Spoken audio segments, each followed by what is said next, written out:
Most Dangerous, Daniel Ellsberg and the Secret History of the Vietnam War by Steve Sheinkin. President Johnson's approval rating shot up 14 percentage points. 85% of the public supported Johnson's handling of the crisis. Re-election in November looked certain. Daniel Ellsberg's reaction was different. Unlike most Americans, he was seeing things from the inside. He already had serious doubts that American ships had been attacked in the Gulf of Tonkin in the stormy night of August 4th. Over the following hours and days, reading classified cables in the Pentagon office, Ellsberg learned the truth of the South Vietnamese attacks on North Vietnam.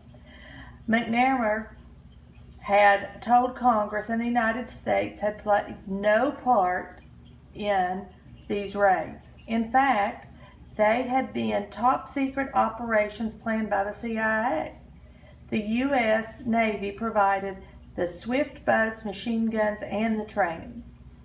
They were entirely U.S. operations, Ellsberg concluded.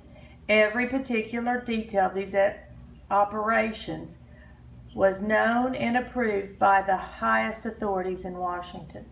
President Johnson and the Secretary of Defense McNamara were telling the world that the American destroyers had been on routine parole in the Gulf of Tonkin. They declared the ships were definitely been attacked on August 4th. They insist the attacks had been unprovoked.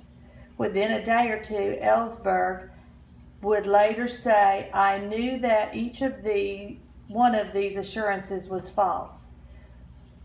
But what was he supposed to do with that information? He did not want to walk away from his job. Ellsberg was new in Washington, but he was not naive.